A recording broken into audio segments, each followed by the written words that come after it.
সমস্যা হচ্ছে জীবনের একটা অংশ। দুনিয়াতে কোনো মানুষ নাই যার কোনো সমস্যা নাই, যার কোনো পেরেশানি নেই। মানুষে জন্মাইছেন, তো আপনার একটা পেরেশানি থাকবে, আপনার লাইফে কোনো না কোনো রকমের যন্ত্রণা থাকবে। আপনার বয়স হয়তো এখন 20, হয়তো 22, হয়তো বা 30, হয়তো বা 40। তো আপনার জীবনে যেই অবস্থাতে আছেন, এখন আপনি যদি বলেন যে আমার বয়স 40, আমি লাইফে যন্ত্রণা নিতে পারতেছি না। যে মানুষটা 20 বছরে আছে, সে তো ভাবতেছে তার জীবনের কষ্ট অনেক বেশি। হ্যাঁ, তার তো এখন আবার আমি আগে একটা কথা বলছিলাম যে হয়তো একটা মানুষ 18 বছর বয়সে তার সব কিছু পেয়ে গেছে, খুব সাকসেস হয়ে গেছে। 22 বছর বয়সে তার ভালো লাগলো না, সে সুইসাইড করে মারা গেল। কোনো একটা মানুষের 35 বছর হয়ে গেছে, 40 বছর হয়ে গেছে, একটা মেয়ের তার বিয়ে হইতেছে না, কিন্তু 43-এ তার বিয়ে হয়েছে, সে বাকি জীবন হয়তো ভালো আছে। হ্যাঁ, একটা উদাহরণ নয় তা বলতে পারবেন না, অবশ্যই এরকম উদাহরণ আছে। হ্যাঁ, কোনো মানুষ হয়তো বা 20 বছর বয়সে বিয়ে করছে, কিন্তু বিয়ের পর থেকে গত 10 বছর ধরে শুধু ট্রমার মধ্যে আছে। আবার 30 বছর বয়সে আরেকটা মেয়ে বা ছেলে কিন্তু খুব হতাশ হচ্ছে, সে কোনো পাত্রী খুঁজে পাইতেছে না। আমি শুধু সম্পর্কের কথাটা বলতেছি। তো জীবন আপনাকে বিভিন্ন সময় এই এই পরীক্ষাগুলো দিবেই। দুনিয়াতে কেউ পেরেশানি ছাড়া নাই। তাহলে এই প্রবলেম থেকে মানে ওঠার উপায় কী? ওঠার উপায় হচ্ছে আপনাকে এটা ফেস করতে হবে। আমরা সমস্যা ফেস করতে চাই না। আমরা সমস্যাকে মনে করি আমাদের ব্যর্থতা। আমরা সমস্যাকে মনে করি যে আমার সাথেই কেন হইতেছে আর কারোর সাথে হচ্ছে না। এটা আমাদের হচ্ছে সবচেয়ে বড় প্রথম ভুল। আমরা মনে করি যে দুনিয়ার কারো কোনো প্রবলেম নেই, শুধু আমার প্রবলেম আছে। তাই সমস্যা যখন আপনার জীবনে আসবে তখন বুঝতে পারবেন যে আপনার মাথায় ঢুকায় নিবেন যে এই জিনিসটা সবার সাথে হচ্ছে, সো এটা আমার সাথে হওয়াটাও স্বাভাবিক। এমন কেউ নাই যে যার সাথে জীবন কোনো রকমের চ্যালেঞ্জ ছুড়ে দিচ্ছে না। তো প্রথম কথা হচ্ছে আপনার জীবনে যে সিচুয়েশন হোক, যখনই হোক, যদি কোনো সমস্যা আপনার লাইফে আসে, আপনি এটা মাথা ঢুকায় নেবেন যে এটা হচ্ছে পার্ট অফ লাইফ। এখন সেকেন্ড কথা হচ্ছে যে ঠিক আছে, আপনি এই সমস্যায় পড়ার কারণে আপনি হয়তো খাইতে পারতেছেন না, ঘুমাইতে পারতেছেন না, আপনি কাজে মনোযোগ দিতে পারতেছেন না, আপনি তাহলে সলভ কীভাবে করবেন? আপনার ভেরি ইম্পর্টেন্ট থিং হইতেছে সমস্যা আপনাকে কীভাবে আক্রান্ত করতেছে। সমস্যা আপনার স্বাভাবিক লাইফটাকে আক্রান্ত করতেছে। স্বাভাবিক লাইফ কী ছিল? ঘুমাইতে পারতেন, খাইতে পারতেন, ঘুম থেকে উঠতে পারতেন, অফিসে যাইতেন, পড়াশোনা করতেন, স্কুলে যাইতেন, কলেজে যাইতেন, ব্যবসায় যাইতেন, হ্যাঁ, দোকান খুলতেন, হ্যাঁ, যে কোনো কিছু। আপনার একটা একটা রুটিন লাইফ ছিল। সমস্যা এসে আপনার রুটিনগুলোতে উল্টাপাল্টা করে দিচ্ছে। যেই টাইমে ঘুমাইতেন সেই টাইমে ঘুমাচ্ছেন না, দেরি করে ফেলতেছেন। তারপরে যে কাজে যত মনোযোগ থাকার কথা সেই মনোযোগটা হারায় ফেলতেছেন। তার মানে কি? আপনি কিন্তু সলিউশনটা অলরেডি বুঝতেছেন। সলিউশন হচ্ছে যেই জিনিসগুলো আপনার সমস্যার কারণে এফেক্ট হয়েছে সেগুলো আপনার আগে ফোকাস করতে হবে, সমস্যা সলভ না। যে জিনিসগুলো, ধরেন আপনার সম্পর্কে বিচ্ছিন্ন হয়েছে, আপনি প্রথমে কী করেন জানেন? আপনি সেই সম্পর্ক ঠিক করার চেষ্টা করেন, কিন্তু আমি আমার প্রত্যেকটা ভিডিওতে বলছি নো কন্ট্যাক্টে থাকতে। সমস্যাটা যদি হয় আপনার সম্পর্ক ঠিক করার দায়িত্ব আপনার না। যে সম্পর্কটা ভেঙে চলে গেছে এটা হচ্ছে তার দায়িত্ব। তাহলে আপনার দায়িত্বটা কী? আপনার দায়িত্ব হচ্ছে আপনার টেক কেয়ার করাটা। এই যে সম্পর্ক বিচ্ছিন্ন হয়ে গেছে, এই কারণে আপনার কী প্রবলেম হয়েছে? আপনার এই যে যতগুলা যে ডেইলি অ্যাক্টিভিটিসগুলোর যে অবস্থা খারাপ হয়েছে, চেঞ্জ হয়েছে। তার সাথে যেটা অ্যাড হয়েছে আপনার মনের মধ্যে কষ্ট এবং আপনার মানতে না পারা যে আপনার সাথে এইরকম একটা বিট্রে হয়েছে। তো এখন প্রথম ধাপটা কি? সবসময় বলছি নো কন্ট্যাক্টে, মানে আপনি নো কন্ট্যাক্টটা ভেরি ইম্পর্টেন্ট। এই কারণে আপনি যা চাইতেছেন যে মানুষটা ছেড়ে চলে গেছে তাকে বুঝাইতে, তাকে ফেরত আনার, কিন্তু এটা তো আপনার হাতে না, এটা সম্পূর্ণ তার চয়েস। সো ওইখানে আপনার কোনো ফাংশন নাই। আপনি আপনার এনার্জিটা ওইখানে যে নষ্ট করতেছেন। সো এনার্জি ওইখানে ইনভেস্ট করা যাবে না। আপনাকে ফেরত আসতে হবে আপনার ডোমেইনে, আপনাকে নিয়ে ভাবতে হবে। তো এখন আপনি কি করবেন? এইখানে আপনি যে কাজটা করবেন সেটা হচ্ছে যে ভেরি ফার্স্ট সেটা হচ্ছে যে আপনি দেখবেন আপনার কী অ্যাক্টিভিটিসগুলো হ্যাম্পার হচ্ছে। আপনার ভালো না লাগলো আপনার ঘুম থেকে উঠতে হবে। আপনার ভালো না লাগলে আপনি প্রতিদিন কাজে যাবেন। আপনার ভালো না লাগলে আপনি জোর করে আপনি যেই টাইমে ঘুমানোর কথা সেই টাইমে ঘুমাইতে যাবেন। ঘুম আসবে না, হাঁসফাঁস হবে, এই হবে, সেই হবে। 1 রাত, 2 রাত, 3 রাত, 4 রাত, 10 রাত, 1 মাস। একদিন আপনার ঘুম আসবে। নিজেকে ক্লান্ত করে তারপরে আপনি মনে করেন যে বেডে যাবেন। আমি সবসময় বলছি যে আপনি হাঁটবেন, আপনি দৌড়াবেন, আপনি নিজেকে সারাক্ষণ ব্যস্ত রাখবেন। অলস মস্তিষ্ক রাখা যাবে না। নিজেকে সবসময় ব্যস্ত রাখতে হবে। এখন হচ্ছে পরের পয়েন্টে আসি। আপনি খাওয়ার টেবিলে বসলে খাইতে ইচ্ছা করে না, জোর করে খাওয়ার চেষ্টা করেন। আপনি মুখরোচক খাবার খাওয়ার চেষ্টা করেন। হ্যাঁ, আপনার কিছু করতে ইচ্ছা করতেছে না, আপনি একটা দৌড় দেন, আপনি জিমে যান, আপনি নিজেকে পুশ করেন।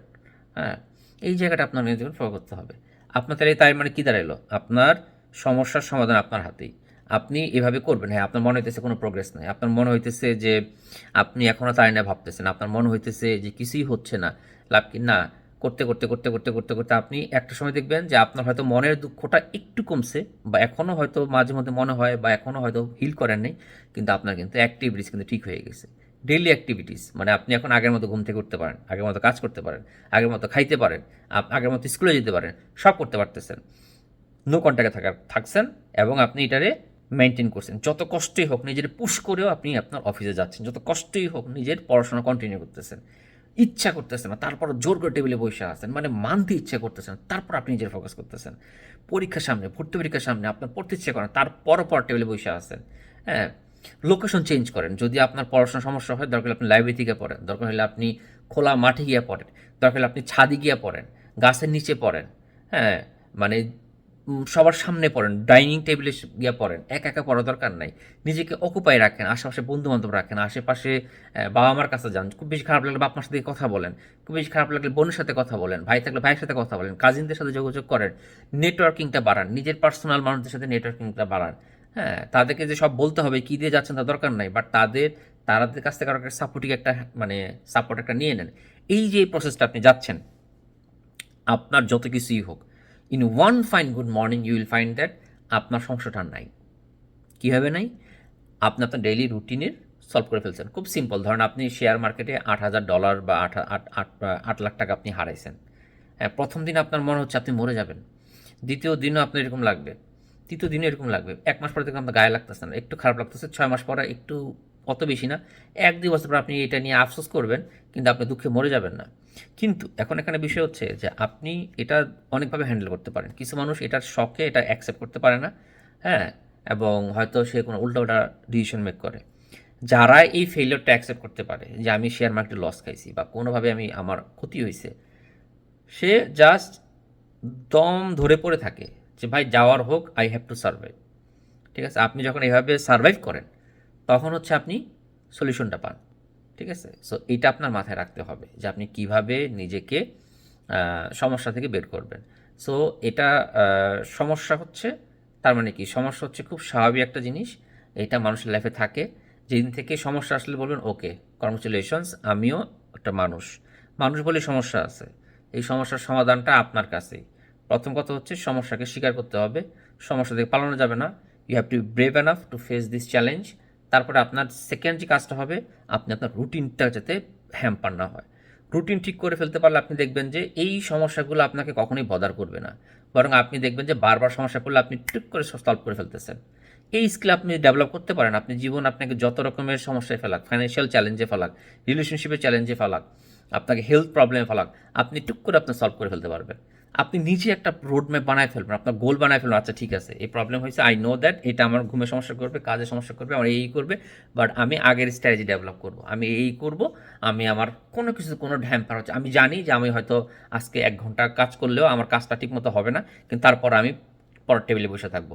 আমি জানি যে আজকে অফিসে সারাদিন থাকলে আমার মন থাকবে অমনোযোগী, তারপর আমি আজকে ছুটি নিব না, আমি আজকে ইচ্ছে করে অফিসে যাব। আমি জানি যে আজকে আমি যদি মেডিকেল ডাক্তার হয়ে থাকি, আমি কোনোভাবেই আজকে পেশেন্টের ট্রিটমেন্ট করতে পারবো না, কিন্তু আমি একটা রাউন্ড তো দিতে পারি এখানে।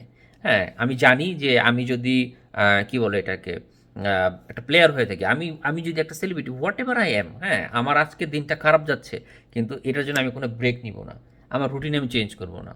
ঠিক আছে, I have to maintain my routine. আমি জানি রুটিনে আমি এফোর্ট দিতে পারবো না, ঠিক আছে, বাট তারপর আমি সেটা মেনটেন করার চেষ্টা করব। চ্যালেঞ্জকে আপনি এভাবে আস্তে আস্তে করে লাইট করে ফেলবেন।